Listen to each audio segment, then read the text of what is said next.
Thank you, sir. Today we are going to talking about case-based study questions. How can we solve this? Today's session is for case-based study question. आज की classes में हम लोग सीखेंगे कि कैसे case-based study question को handle किया जाता है. ठीक है. केस बेस्ड स्टडी क्वेश्चन जो है टोटली आपके कंसेप्चुअल होती है. अगर आपका कंसेप्ट उस चैप्टर का क्लियर है तभी आप उसे बना सकते हो, देयरफॉर आप बना नहीं सकते हो. ठीक है. इसमें कुछ क्वेश्चन हमने क्लास 10th का एक तरीके से हमने हैंडल कर लिए, थोड़ा सा उसमें डाल दिया है. कारण क्या है कि आपको आगे आने वाले समय में तो 10th क्लास पढ़ना ही है. ठीक है. तो उसको भी हम देखें कैसे सॉल्व करेंगे. सबसे पहले यहाँ केस बेस्ड स्टडी को देखते हैं. क्या कह रहा है. यहाँ कहता है कि एक दिन रिंकू जो है स्कूल जा रही है. कहाँ से? घर से स्कूल जा रही है. वो देखती है कि एक कारपेंटर जो है वुड पर, लकड़ी पर कोई काम कर रहा है. वो लकड़ी जो है किस शेप में है? तो सिलेंडर के शेप में है. और वे चीज़ पाती है कि उस सिलेंडर में से वहाँ से वो कोन को निकाल रहा है. किसको निकाल रहा है? कोन को. सबसे पहले फिगर बना लेते हैं. तो ये जो है आपका सिलेंडर है. This is the cylinder. ठीक है. और इस सिलेंडर में से वो कार्विंग करके क्या निकाल लेता है? तो कोन निकाल लेता है. और कोन जो निकालता है उतना ही हाइट का होता है और उतना ही डायमीटर का होता है जितना डायमीटर का कौन है? सिलेंडर है.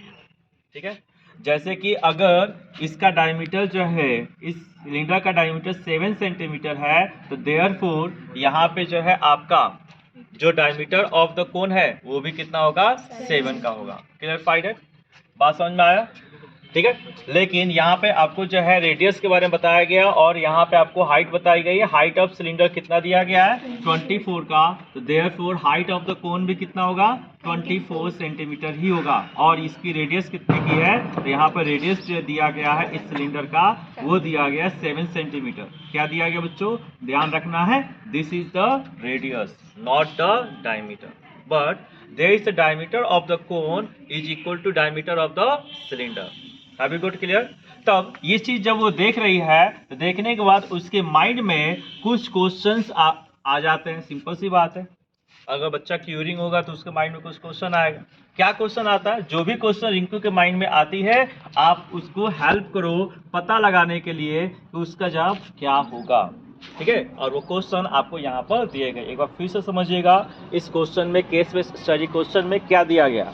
इस केस बेस्ड स्टडी क्वेश्चन में दिया गया है कि एक कारपेंटर है जो कोन को निकाल रहा है. कोन को कहाँ से निकाल रहा है? सिलेंडर से निकाल रहा है. ठीक है. जिस सिलेंडर की डायमीटर और उसका जो हाइट है, ठीक है, सिलेंडर की जो डायमीटर है और जो हाइट है वही डायमीटर और वही हाइट किसका है? कोन का है. क्लियरफाइड? ठीक है. देयरफॉर आपको यहाँ पर जो है सिलेंडर की हाइट दे देता है 24 सेंटीमीटर का और रेडियस दिया गया है. केयरफुली आप ऑब्जर्व करेंगे. यहाँ नॉट द रेडियस नहीं दिया गया, सॉरी डायमीटर नहीं दिया गया. क्या दिया गया? रेडियस दिया गया है. ठीक है. लेकिन जो डायमीटर है वो कोन की और सिलेंडर की एक दूसरे के बराबर है. बात समझ में आगे? चलिए पहला क्वेश्चन आपके सामने आता है. After carving out the cone को निकालते समय यहाँ सिलेंडर के बारे में क्या कर सकते हो? ऑप्शन नंबर ए दे रहा है volume of cylinder will be decrease. Volume जो होगा वो कम हो जाएगा. दूसरा देता है कि height of cylinder will be decrease. This is not possible because height of the cylinder is equal to height of the cone. Clarified? Height में कोई चेंजिंग नहीं आने वाला. Volume will be increase. Volume increase करेगा जब उसमें कोई चीज मिलाएंगे बेटा.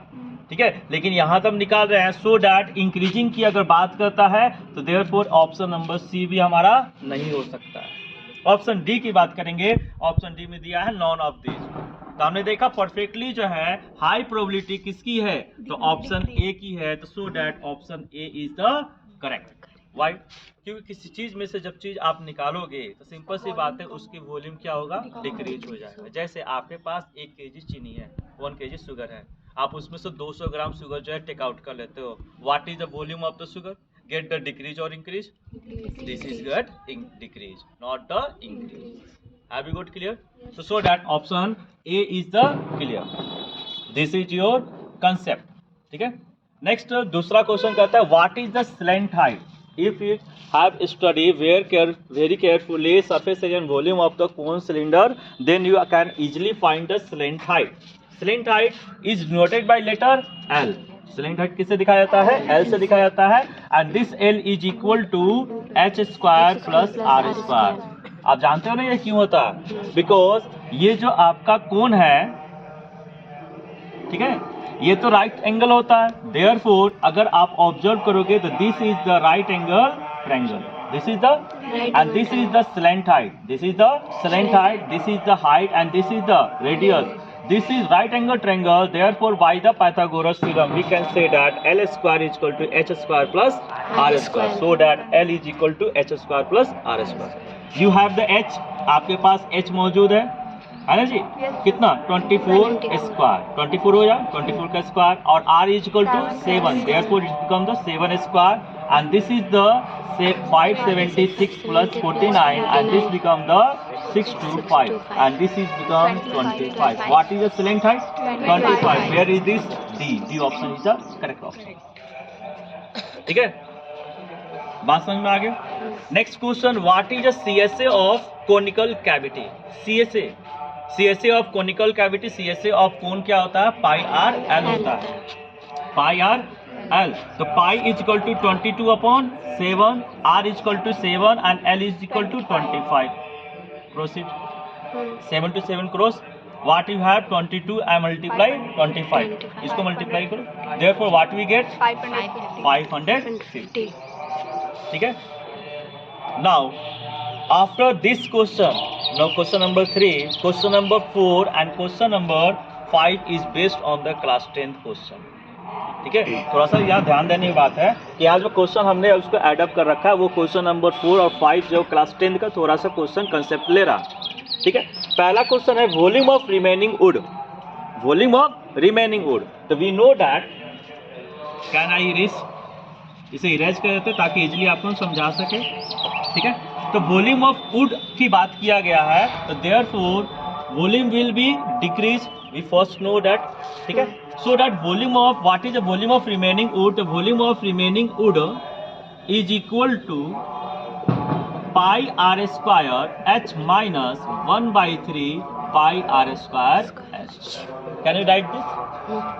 And we solve this further, then we get the 2/3 pi r square h, because all the things are similar, so we can subtract it. ठीक है, and this is the question of the fraction, and fraction question say that whenever denominator is not same, therefore no calculation. First of all we same the denominator, therefore we get the 3 pi r square h minus pi r square h upon 3, and this is the result, 2/3 pi r square h. Clear? This is the volume of remaining wood when we carving out a cone from the cylinder. जब कोन में से हम cylinder को निकाल रहे हैं तो ये फॉर्मूला आपके पास बचेगा बच्चों। ठीक है, therefore we can solve this 2/3, 22/7, r is equal to 7 into 7, h is equal to 24. 24 cancel it and become the 8, and 7 to 7 cancel. Clear sir? What we have? 2 into 7, 22 into 7 into 8. Now you can solve this. This will multiply and become the 154, and this will multiply become the 64. Sorry, 16. And you have the node as multiple of the 16. 16 4 ja 64. 16 5 ja 80 plus 6 86. ठीक है, 86 we write down the here 6 and the carry is the 8. 16 1 ja 16 up plus 8 is equal to 24. What we have the answer? 24 64. Where is this? This is the D option, so that this is the correct option. Have you got clear? समझ में आया? Now further we show that what is the surface area of remaining wood? First of all, you have to carefully observe this cylinder is a solid cylinder. This cylinder is a so that it has the three surface. One is the top circular region, another is bottom circular region, and another one is the CSA, curved surface area. ठीक है, when we carving out, जब हम carve out कर रहे हैं तो then we only open the one circular region. एक ही सर्कुलर रीजन हम ओपन कर रहे हैं ना बच्चों। तो therefore what does region of you have the surface? हमारे पास कितने रीजन हमारे पास सरफेस के बन गए? तो you have to carefully observe first one the CSA of cone. First one is the CSA of cone. Second one is the CSA of cylinder, and third one is the circular region of the bottom. Circular region is the pi r square. Have you got clear? What is CSA of cone? Pi r l. CSA of cylinder 2 pi r h plus pi r square. What you could do? आप यहाँ पे क्या करोगे? First of all common out which one we common, so that equation become very very simple. ठीक है. First of all don't calculate, इसको calculate नहीं करना. आपको क्या करना है, यहाँ से जो भी चीज है उसको कॉमन कर देना है ताकि आप आसानी से इसे सोल्व कर सको. तो therefore when we take out there is pi r everywhere where present, so that pi r is the common. What we have here? L, here 2h and here r. यहाँ पे क्या बच गया हमारे पास? L बचेगा. यहाँ पे क्या बचेगा? 2h बचेगा. यहाँ पे क्या बचेगा? r बचेगा. क्योंकि what we take? pi r take, and this is a 2 r into r, so that 1 r is taken out. Anyone have doubt? Now 22 upon 7, this is the value of the pi. R is equal to 7, L is equal to 25, H is equal to 2 into 24 plus 7. Now can easily you can solve this. 7 cross that 7, we have the 22, and this become 25 plus 48 plus 7.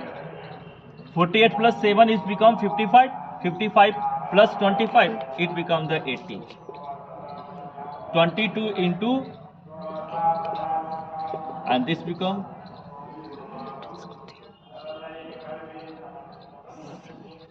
which one option is correct? C option is the correct. Clear? Any doubt? Then you can comment on it.